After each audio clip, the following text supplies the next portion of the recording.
The wedding of the year turned into the scandal of the century, when Chloe, a small-town baker, prepared to marry billionaire Marcus Thorne. The city's elite gathered to watch.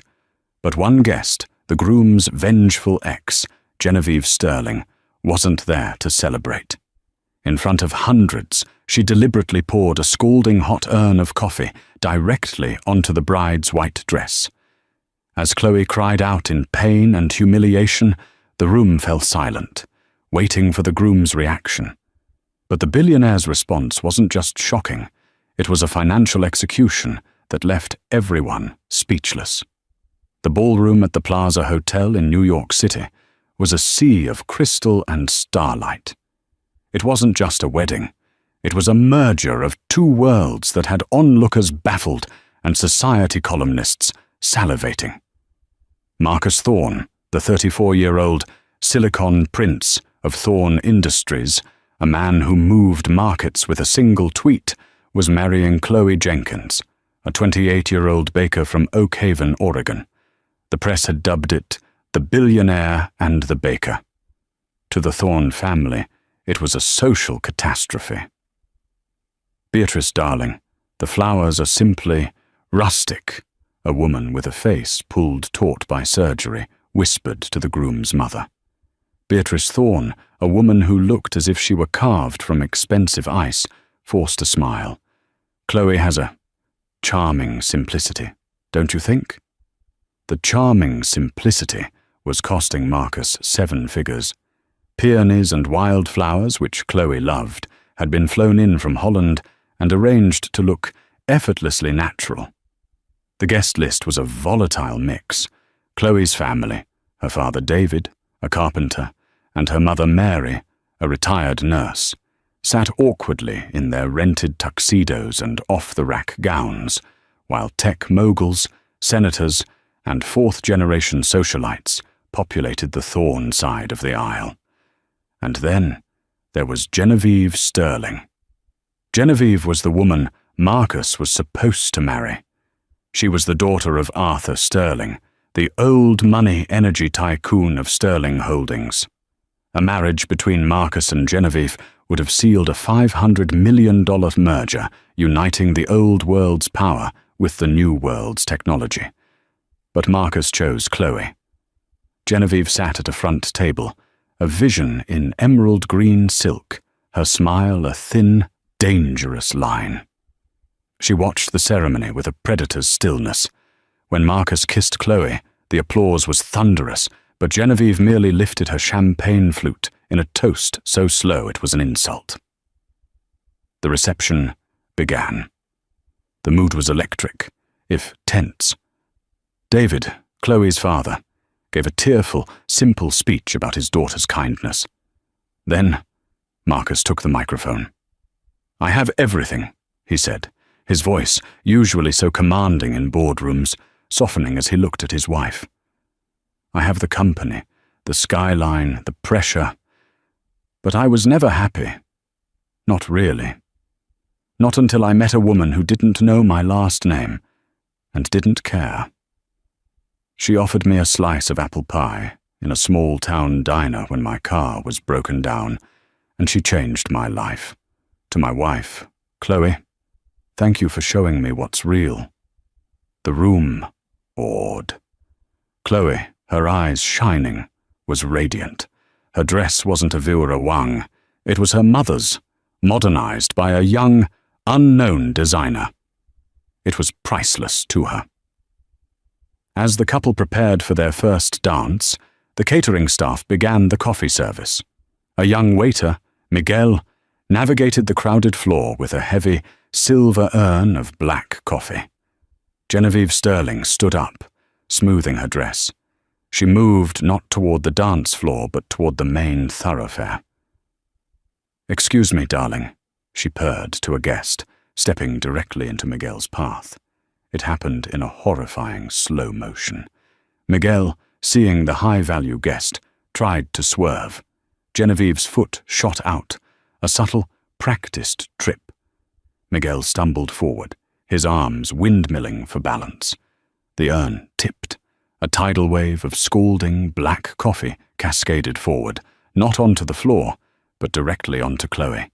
A scream pierced the music. It was Chloe. The coffee wasn't just staining, it was hot.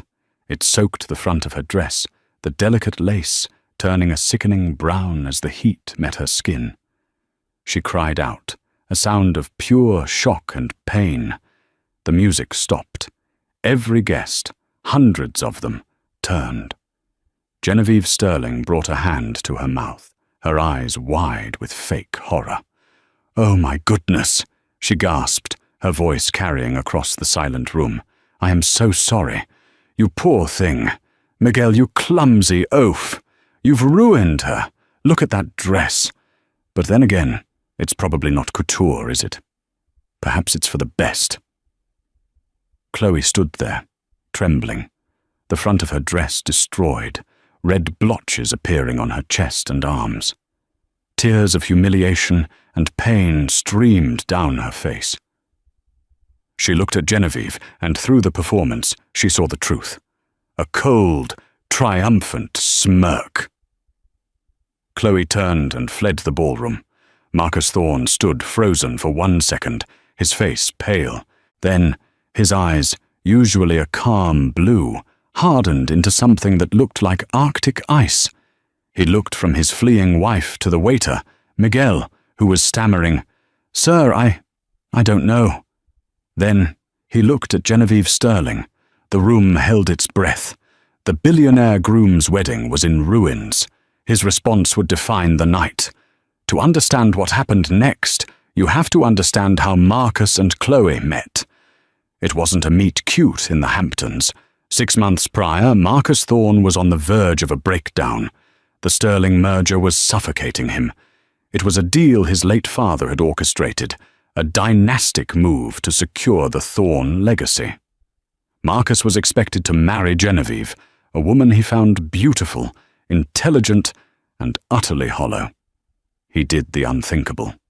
He turned off his phone, told his board he was off-grid, and drove west in an anonymous Tesla. He didn't know where he was going. He just drove until the engine died. It died in Oak Haven, Oregon. Population 1,200. He walked into the only diner, the Oak Haven pantry, feeling ridiculous in his $3,000 Loro Piana jacket. The woman behind the counter didn't look up. "Sit anywhere. Pie's fresh," she said, wiping down an espresso machine. That was Chloe. He sat at the counter. "My car, it just died, outside of town." "That'll be the Oak Haven welcome," she said, sliding him a coffee. "Mechanics closed till Monday. You're stuck." "Monday?" Marcus felt panic. I have a merger. I need to be in New York." Chloe finally looked at him. She saw a tired, handsome man who looked like he was about to jump out of his skin. She didn't see a billionaire. She saw a guy in a jam. "Well," she said, sliding him a menu, "you're not in New York. You're in Oak Haven. The special is meatloaf. My name's Chloe. What's yours?" "Mark," he said, the name of his college roommate. Just Mark. For 4 days he was Mark. He stayed in the town's only motel. He ate every meal at the diner. Chloe, sensing he was wound tighter than a watch spring, put him to work. "You're making me jittery," she said on day 2. "Grab an apron. You can knead dough." He was, to his surprise, terrible at it. "You've got to be strong, but gentle," she instructed, her hands, covered in flour, guiding his. "You're trying to force it. You have to persuade it." He was captivated. She spoke about bread the way he spoke about code, with passion and precision. He fixed her broken espresso machine, an easy task for him. He listened as she talked about her dream of expanding the town's tiny community center, which was falling apart. "The kids here? They don't have much," she'd said, wiping down the counter. "They deserve a safe place to learn, to read. The roof is leaking, and the town council just doesn't have the funds." He felt a pang of shame. He could buy this town 10 times over. He was Mark, the guy with the broken car, but he was also Marcus Thorne, the man about to sign a $500 million deal that would make his family richer, but wouldn't help anyone. On the last night, before his car was fixed, they sat on the diner's roof, looking at the stars. "You're a good listener, Mark," she said, "but you're holding something back. You're running from something." "It's complicated," he said. "It's a business deal, an arranged future. It's not me." "Well," she said, brushing flour off her jeans, "whoever you are, you seem like a good person. Don't let them change that. Life's too short to be someone else's idea." When he left, he paid his bill in cash and left a $1,000 tip. Chloe tried to return it, but he was already gone. 2 weeks later, a black limousine pulled up outside the Oakhaven pantry. Marcus Thorne walked in, wearing a bespoke suit. Chloe dropped a tray of muffins. "Mark?" "My name is Marcus Thorne," he said, his heart pounding. "I lied about my name, but I didn't lie about anything else. I'm running from an arranged future, and I can't do it. Not after meeting you." He'd come to say thank you. He ended up staying for another week. He flew her to New York. He called off the Sterling merger talks. He told his mother, Beatrice, that he was in love. Beatrice Thorne investigated Chloe and found nothing. No pedigree, no wealth, no connections. She was a non-entity. "Marcus, she is a baker," Beatrice had hissed. "She will be eaten alive in this world. The Sterlings will ruin you for this insult." "Let them try," Marcus had said. 3 months later, he proposed on the same diner roof in Oakhaven. Now, at his wedding, Beatrice's words seemed like a prophecy. Chloe was being eaten alive, and the Sterlings, in the form of Genevieve, were the ones holding the fork. The moment the ballroom door slammed shut behind her, Chloe's composure shattered.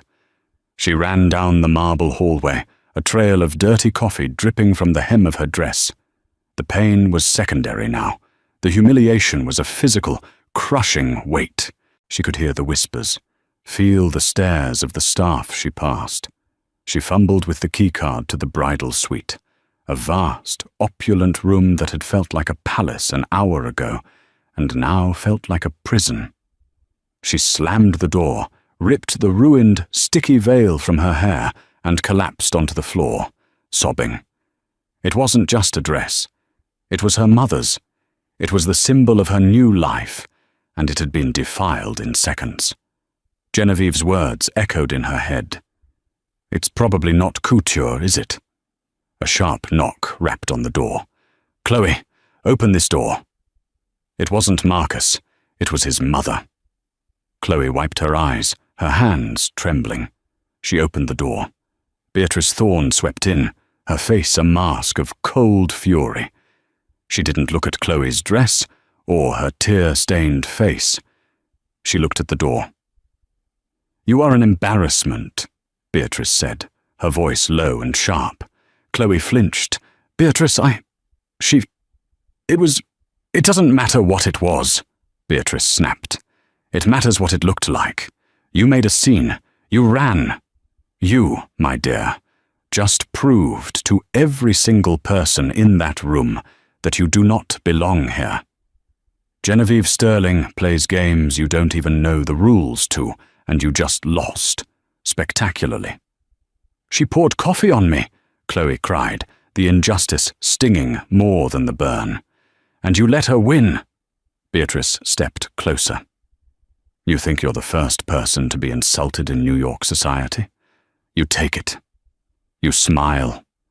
You hold your head high, and you destroy them later, quietly. You never run. You have humiliated my son. You have ruined this entire event. All of our most important investors and partners are downstairs, watching this circus." Beatrice walked to the window, looking down at Central Park. "I warned Marcus. I told him you weren't strong enough. You are a sweet girl, Chloe, but you are a field mouse in a snake pit. Perhaps it's best you realize that now.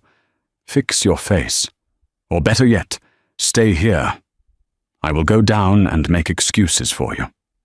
Beatrice turned and left, leaving Chloe alone in the silence, colder than before. The burn on her chest was throbbing, but the wound in her heart was deeper. Beatrice was right. She didn't belong. She was a baker from Oregon. She was in over her head. The dream was a nightmare. She looked at her phone, her fingers hovering over her father's name, wanting nothing more than to go home. Meanwhile, downstairs, the ballroom was a war zone of whispers.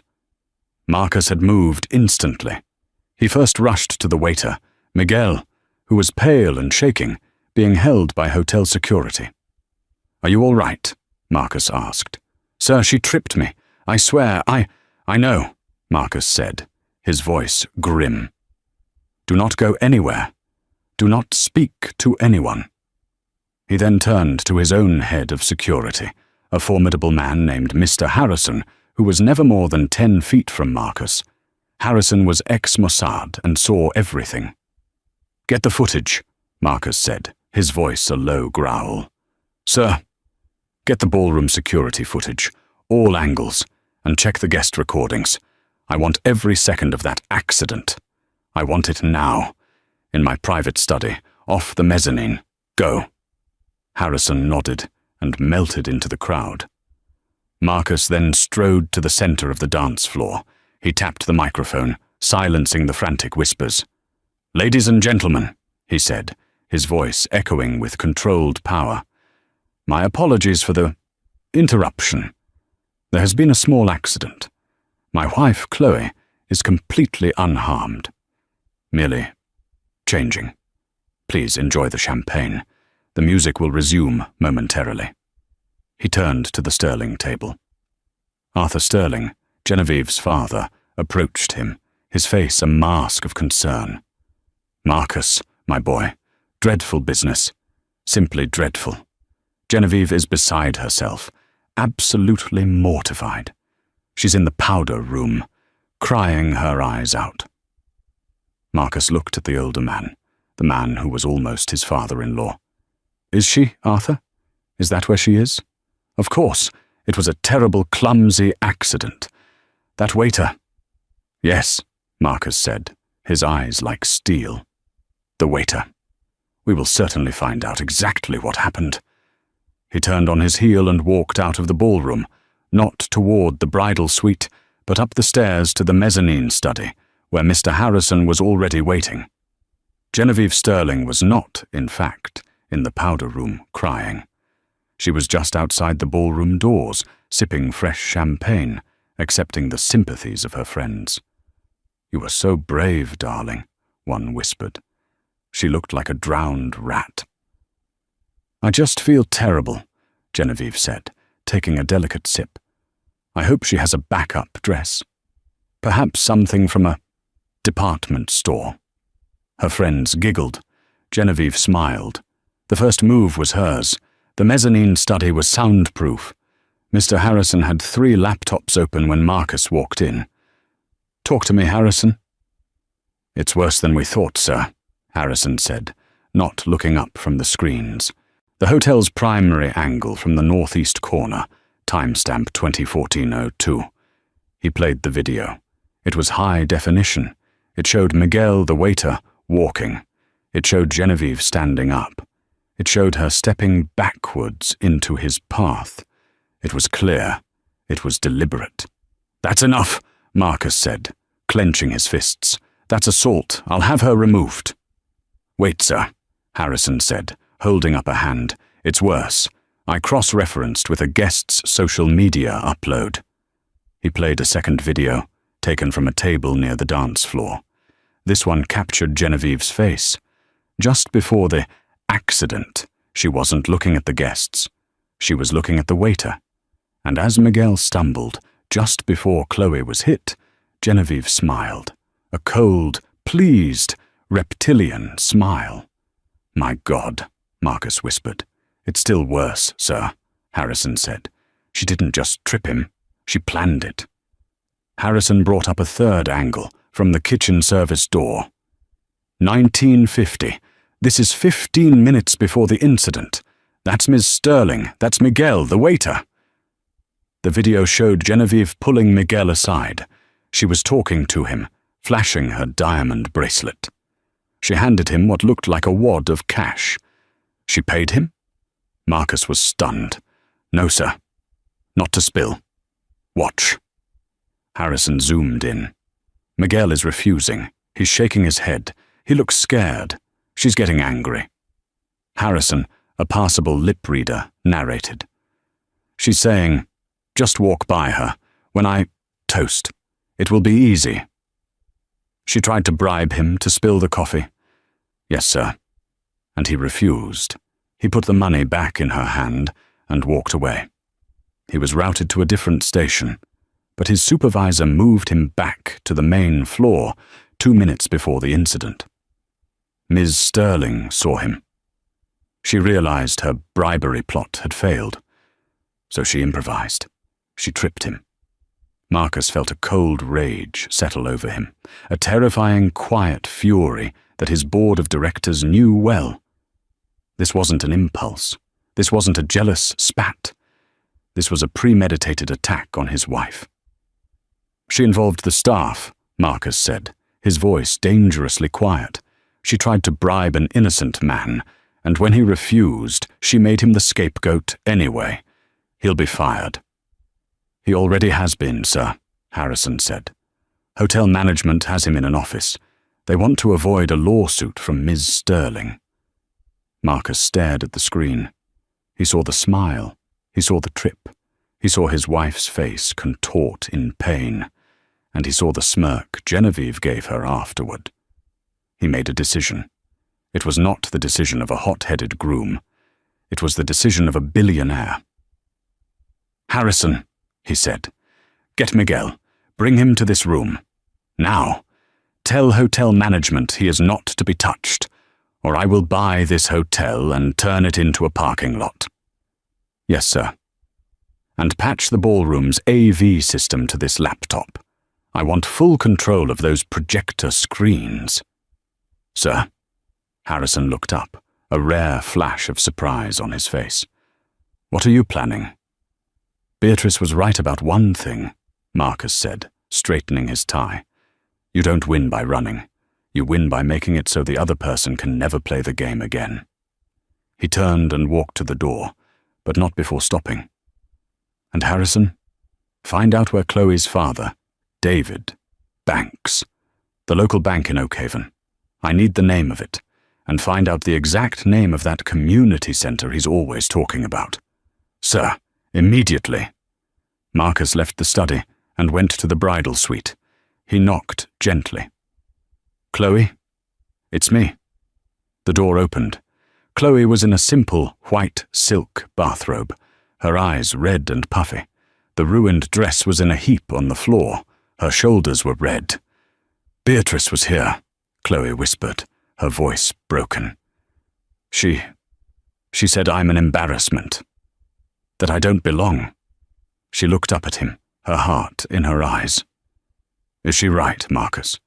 Did I ruin this? Am I not strong enough for this world? Marcus looked at the woman he loved, the kind, funny, brilliant woman who had saved him from a life he didn't want. He saw the burn on her skin and the doubt in her eyes. He gently touched her face. Your mother-in-law is an expert in many things, Chloe. But she is wrong about you. You're not an embarrassment. You're the best person I've ever known. And you're not just strong enough for this world. You're better than it. But my dress. Genevieve, everyone is. Genevieve made a mistake, Marcus said, his voice soft, but with an edge of pure iron. She thinks she's playing a game of society rules. She's about to find out she's playing my game, and my game has consequences. He gestured to the closet. Harrison had a backup dress sent, just in case. It's not your mother's, I know, but it's beautiful. Chloe looked. It was an elegant, simple, ivory-white evening gown. "Put it on," Marcus said, "and come with me. We have a wedding to finish." "What are you going to do?" Chloe asked, a flicker of fear in her eyes. "I'm going to show them," Marcus said, kissing her forehead, "what real power looks like. I'm going to show them who Chloe Thorne is." Chloe looked at the dress, then back at her husband. The doubt was fading, replaced by a slow-burning resolve.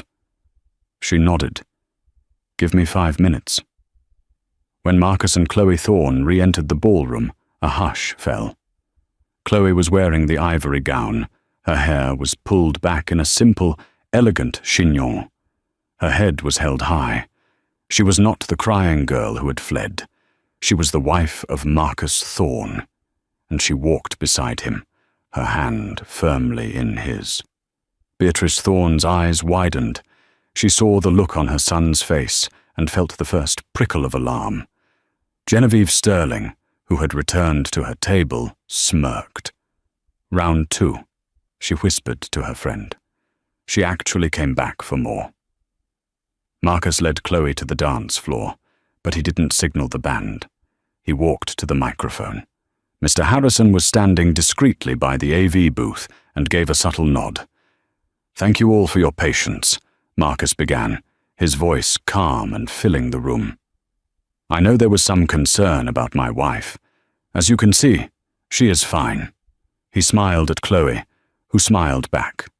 "Weddings are a time for truth," Marcus continued, his gaze sweeping the room. "And I've just learned a very important truth. We are surrounded by friends, by family, and by others. Some people come to celebrate love. Others come for different reasons." He looked directly at the Sterling table. "Ms. Genevieve Sterling, could you please stand up?" A spotlight hit Genevieve. She looked startled, but recovered quickly, standing with a practiced grace, a confused, "Who me?" look on her face. "Genevieve," Marcus said, "you expressed such profound concern for what happened. You called it a terrible accident." "It was, Marcus," Genevieve said, her voice dripping with false sympathy. "That poor, clumsy waiter. I just feel awful." "I'm sure you do," Marcus said. "I was so concerned about the incident. I had my security team, along with the hotel staff, review the security footage. You know, in this day and age, with HD cameras everywhere, it's so easy to see what really happened." Genevieve's smile faltered. Her father, Arthur, half rose from his chair. "Now, Marcus, what's the meaning of this? You're not accusing my daughter." "I'm not accusing anyone," Marcus said. "I'm just showing the tape." And on the 2 massive projector screens on either side of the ballroom, the video played. It was the first angle. The high-def shot. The room gasped as one. They saw Genevieve step directly into the waiter's path. They saw the trip. They heard the audio track of her gasping, "Oh my goodness!" "A terrible accident," Marcus's voice boomed over the speakers. "But perhaps not the whole story. Let's look at another angle. From a guest's phone. Let's zoom in." The screen now showed Genevieve's face. The room saw the premeditated look. They saw her smile as Miguel stumbled. They saw the smirk of triumph. The whispers in the room turned into a roar of disbelief. She did it on purpose," someone shouted. Genevieve was ashen. She looked like she had been struck by lightning. That's been edited. That's a fake. Marcus, how dare you?" "Is it, Genevieve?" Marcus's voice was ice. "Then perhaps you can explain the 3rd video." The 3rd video played. The kitchen door. Genevieve trying to bribe Miguel. The room saw him, a young man, shaking his head, refusing her money. The entire ballroom was now in a state of stunned, horrified silence. Arthur Sterling had collapsed back into his chair, his face crimson. Beatrice Thorne looked at her son, not with anger, but with a dawning, terrible awe. "This is the Billionaire Groom's response," a tech journalist whispered, already typing furiously on his phone. "Genevieve," Marcus said, his voice dropping. The screens went black. The spotlight remained on her, pinning her like an insect. "You didn't just assault my wife. You didn't just try to ruin my wedding. You tried to bribe an innocent man. And when your pathetic attempt failed, you framed him for your own malicious act. You, Genevieve, are a liar, a bully, and a criminal." "Security!" Genevieve shrieked. "Father, do something!" "Oh, security is here," Marcus said. "But they're not for me." Two NYPD officers, who had been waiting discreetly in the lobby at Mr. Harrison's request, stepped into the ballroom. "But just having you arrested, that's too simple," Marcus said, shaking his head. "That's not a fitting response. You see, you didn't just attack Chloe. You attacked my family. And you did it because I chose her over your family's merger." He turned to Arthur Sterling. "Arthur, you and I, and our lawyers from Skadden Arps, have been working for 6 months on the $500 million merger between Thorn Industries and Sterling Holdings. A deal based, as you said, on mutual trust. As of 20:30 this evening, that deal is void." Arthur Sterling's mouth opened. No sound came out. "But I'm not just cancelling the deal," Marcus continued, as the room listened, paralyzed. "I'm liquidating the $500 million in assets I had allocated for that purchase. And I am using that entire sum, $500,000, to create a new charitable foundation." He turned and smiled at his wife, taking her hand. "It will be called the Chloe Thorn Foundation for Community Development. Its mission will be to support underprivileged communities, starting with her hometown of Oak Haven, Oregon." He looked at Chloe's father, David. "David, you mentioned the community center roof was leaking? I think the Chloe Thorn Foundation's first act will be to build an entirely new center, with a library, a computer lab, and a new roof. Congratulations, you're on the board." Chloe gasped, tears welling in her eyes, this time tears of joy. Marcus turned back to a catatonic Genevieve. "Your little, petty, cruel act, your attempt to humiliate my wife by ruining her dress, has just resulted in a $500 million fund for the people you look down on. Your hate just built a new library. Your spite will fund thousands of scholarships." He wasn't done. "Oh," he said, as if just remembering. "And Miguel? The waiter you tried to frame? He's not fired. He's been promoted. And the Chloe Thorn Foundation is giving him a full 4-year scholarship to the Cornell University School of Hotel Administration. He'll probably own this hotel one day." A smatter of applause started, then grew into a thunderous standing ovation. Marcus Thorn looked at Genevieve Sterling, who was now sobbing, her face a mask of true, utter ruin. "Get her out of my sight." The officers stepped forward. "Ms. Sterling, you need to come with us." As they escorted a hysterical Genevieve and her apoplectic father out of the ballroom, Marcus Thorn turned to his band. "Play our song," he said. He took his wife, Chloe Thorn, in his arms, and as the room full of 1,000 stunned guests watched, they finally had their first dance. The fallout was not just swift, it was biblical. By 9 a.m. the next morning, the Sterling spill, or Moral Coffee Bride scandal, was the #1 trending topic worldwide.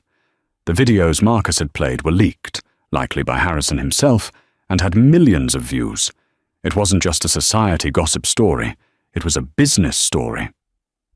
By 9:30 a.m., when the market opened, Sterling Holdings stock, SHC, plummeted. It opened down 40%. Traders and investors, seeing the cancellation of the $500 million Thorn merger, panicked. But it was worse than that. The videos had shown the world the character of the Sterling family. The name was toxic. Arthur Sterling's phone rang off the hook. His board members were demanding an emergency meeting. His creditors were calling in their loans. The old money empire, built on reputation and handshakes, was dissolving in real time. Genevieve was released on bail, but she was a social pariah. Her friends stopped answering her calls. Her invitations to the Met Gala, to the Aspen retreats, to everything, were rescinded. By the end of the week, Sterling Holdings was forced to file for Chapter 11 bankruptcy. Arthur Sterling, in a desperate attempt to save his company, was forced to oust his own daughter from the board and publicly condemn her actions. It wasn't enough. The company was carved up and sold for parts. The Sterlings lost everything. Their Hamptons estate was foreclosed. Their name was synonymous with disgrace. But while one empire fell, another was being built. Marcus and Chloe skipped their planned, lavish honeymoon to Fiji. Instead, they flew to Oak Haven, Oregon. They landed at the small municipal airport in Marcus's Gulf Stream, to the astonishment of the entire town. Chloe, still in her simple white gown from the reception, walked into the Oak Haven pantry to find her parents, David and Mary, wiping down tables, waiting for the morning coffee rush.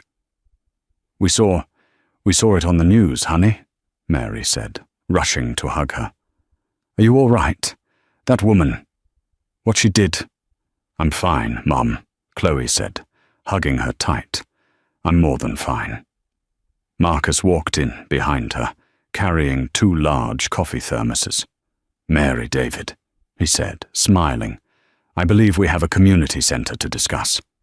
For the next 2 weeks, Marcus and Chloe worked out of a booth in the diner. Chloe, with her intimate knowledge of the town, and Marcus, with his army of lawyers and architects on video call, designed the new Chloe Thorne Community Center. It wasn't just a building, it was a promise. They held a town hall. Marcus, in jeans and a flannel shirt, a far cry from his wedding tux, stood before the town council. The Chloe Thorne Foundation will be endowing Oak Haven with an initial grant of $50 million, he announced. The town council president fainted. The money wasn't just for the center.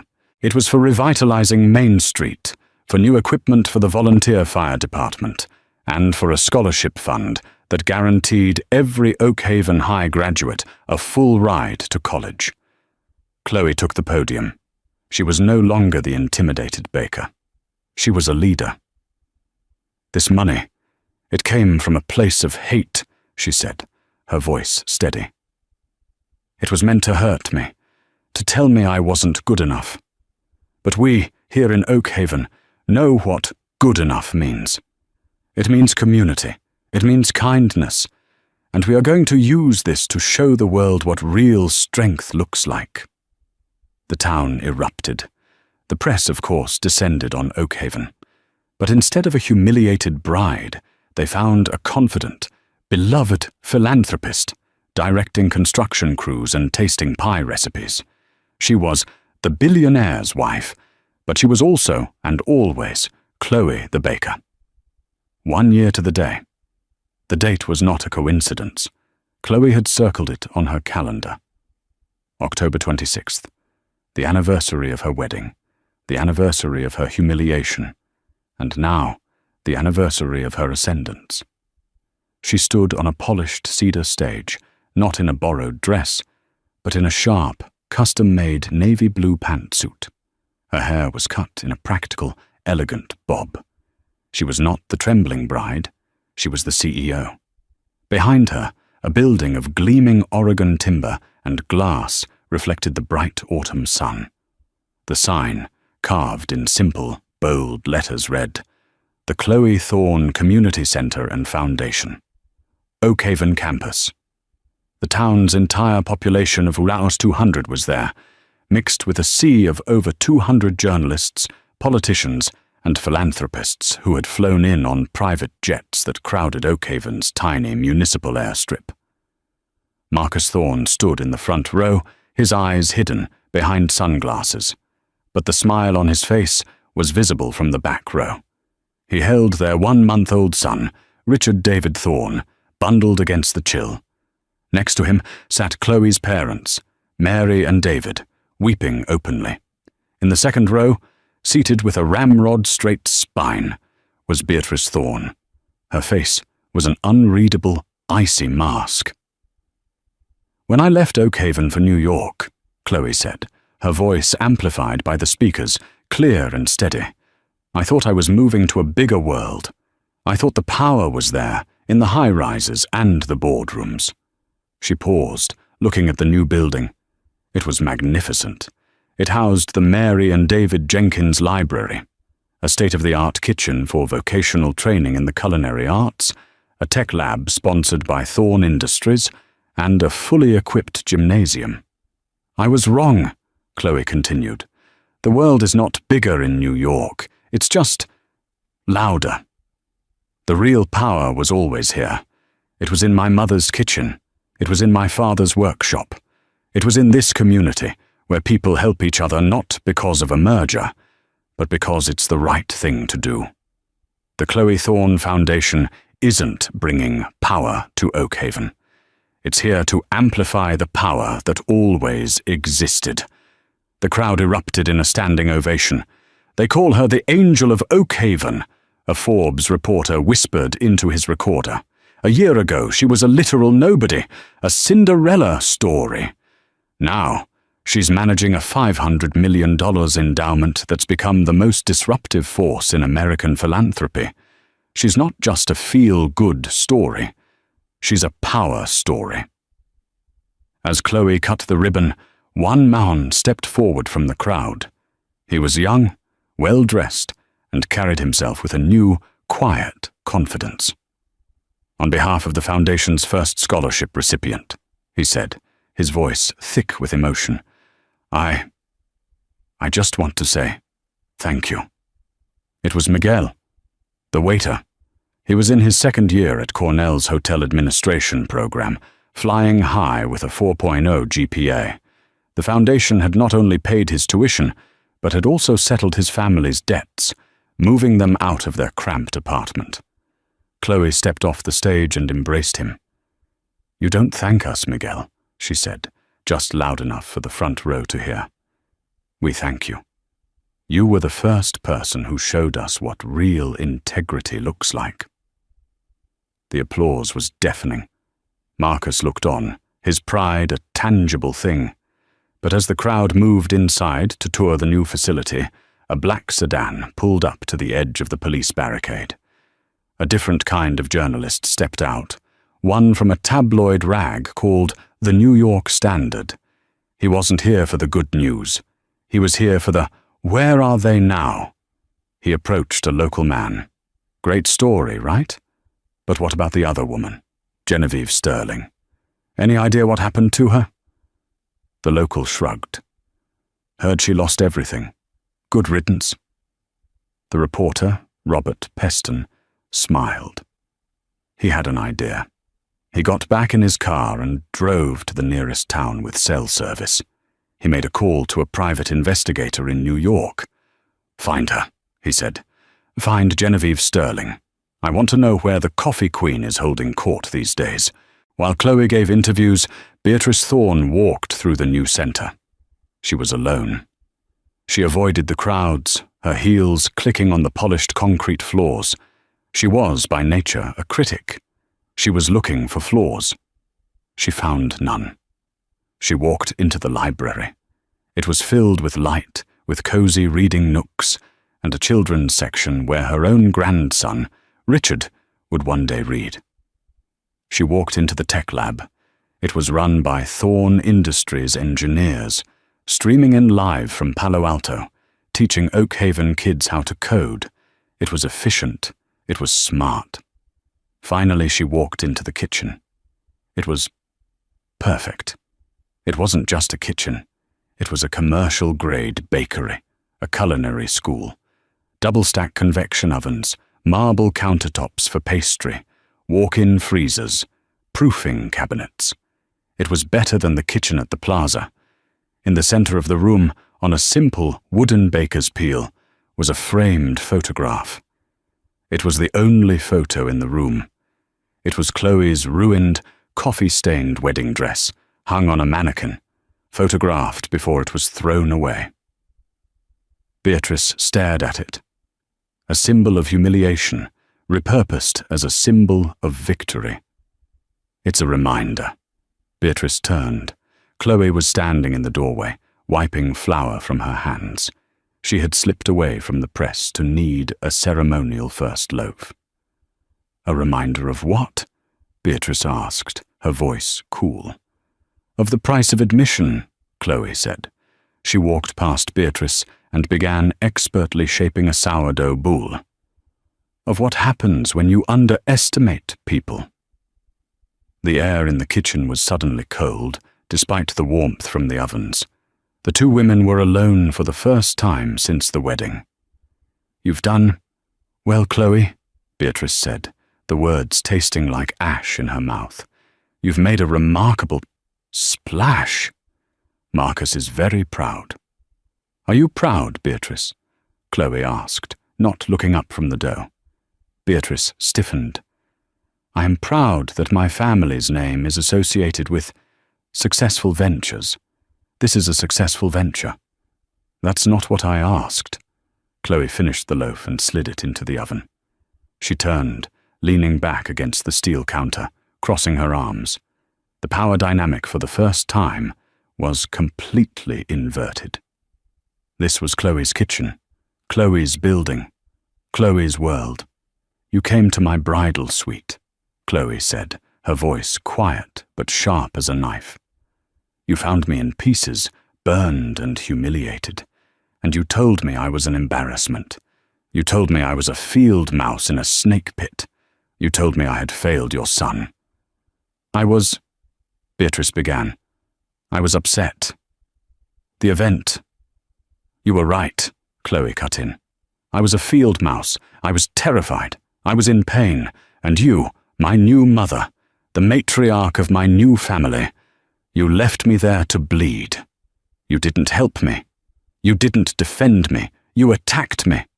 I was trying to prepare you for this world." Beatrice's voice rose, her icy composure cracking. "I was trying to show you that there is no room for weakness. Genevieve won that skirmish. I was furious that you let her." "And what did you do?" Chloe asked. "You went back downstairs to make excuses. You surrendered. I was the one who put on a new dress. I was the one who walked back into that ballroom. And my husband, your son, was the one who ended the war."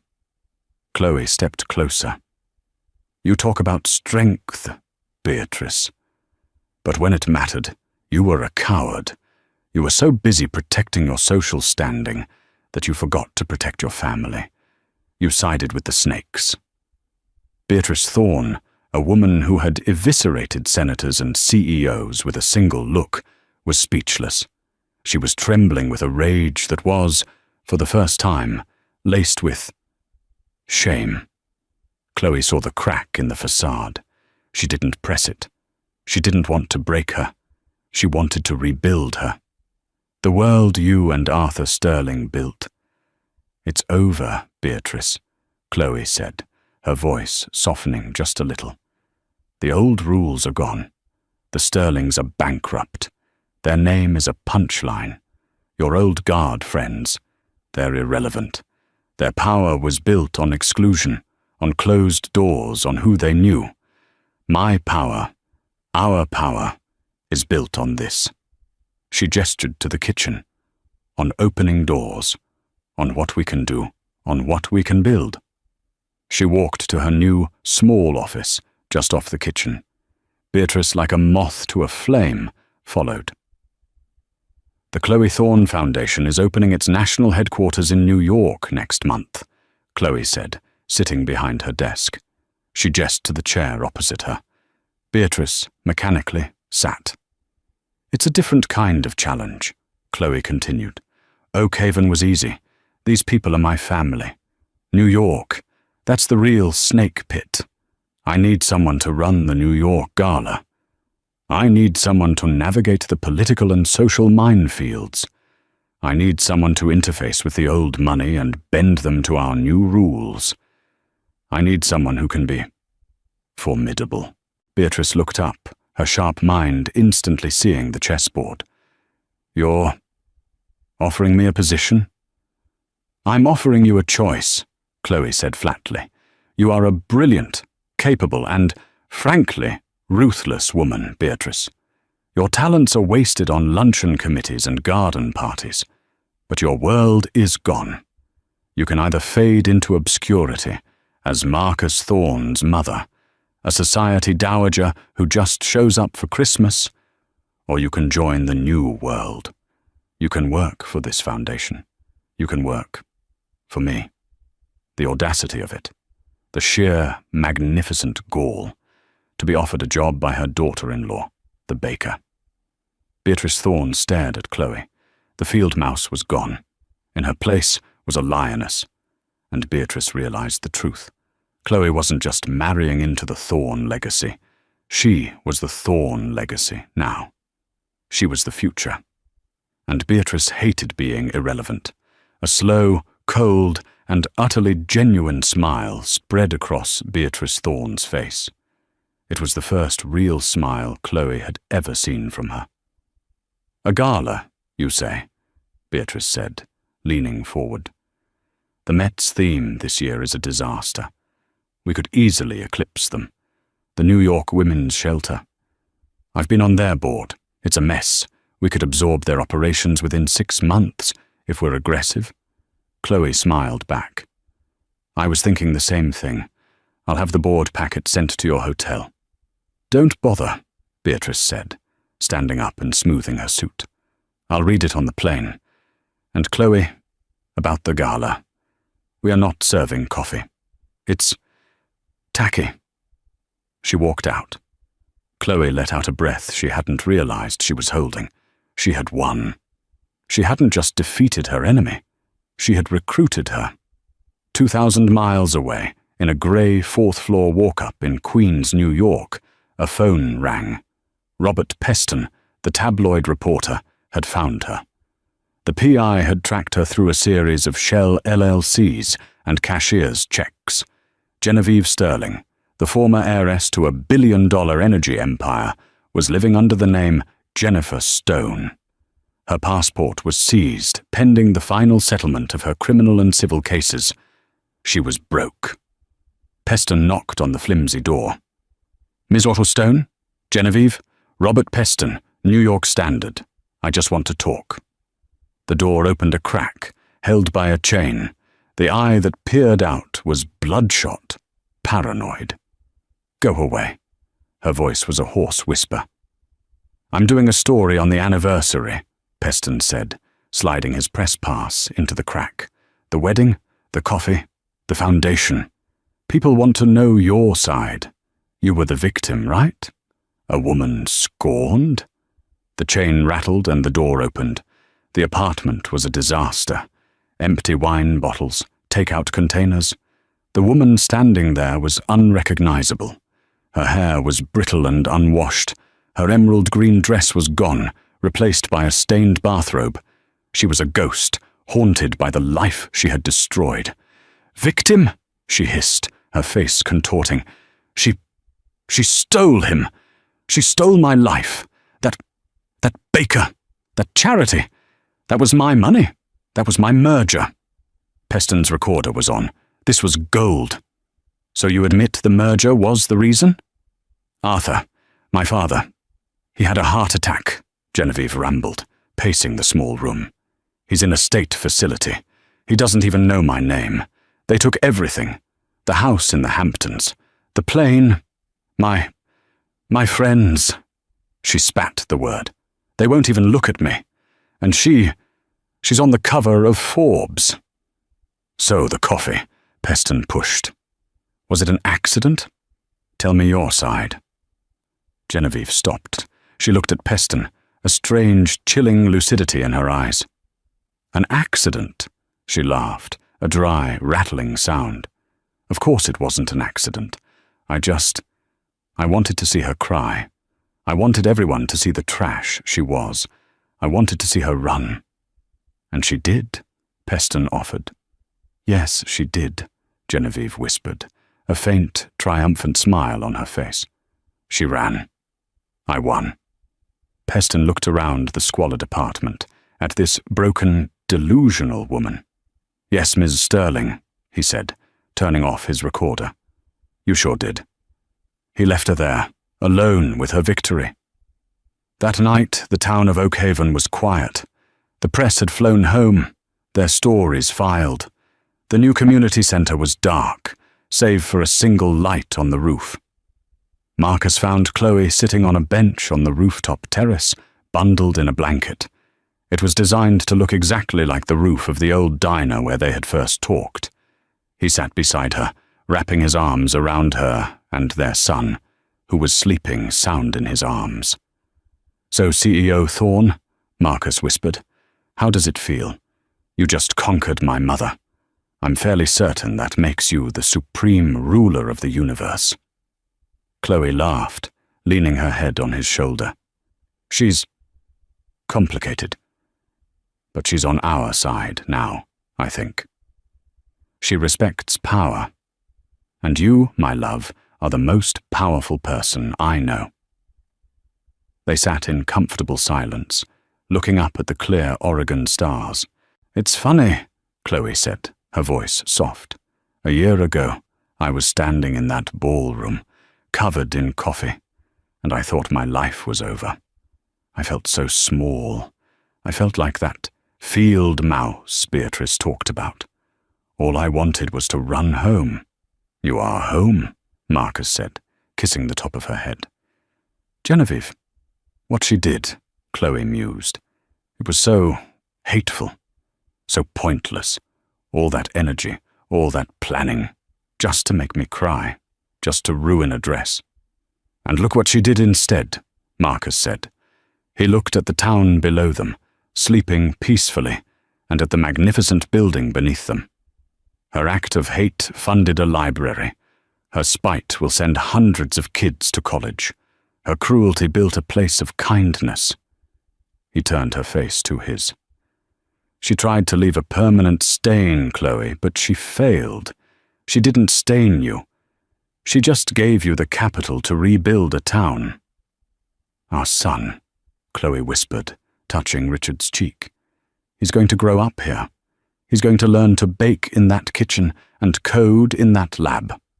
And he's going to know that his mother is the woman who turned the worst day of her life into the best thing that ever happened to this town. You didn't just marry into a legacy, Chloe. You built one. And it's an empire of kindness. Chloe smiled, a real, radiant smile, free of all the ghosts of the past year. I do have one regret, though. What's that? I never got to taste the wedding cake, she said, with a playful glint in her eye. Marcus laughed. I'll have my pilot fly to Paris. We'll get you a better one. Don't be silly, she said, standing up and pulling him toward the door. I've got a new oven downstairs, and I have the perfect recipe. Come on, Mark. You can help me knead. He followed his wife, the billionaire and the baker, into the warmth of the kitchen they had built, leaving the past behind, and stepping into the future they owned. The story of Chloe and Marcus Thorne shows that true power isn't about the money you have, but about the character you show. Genevieve Sterling had wealth, but she lacked grace, and in one cruel moment, she lost everything. Chloe had only her kindness, and with it, she gained the world and changed it for the better.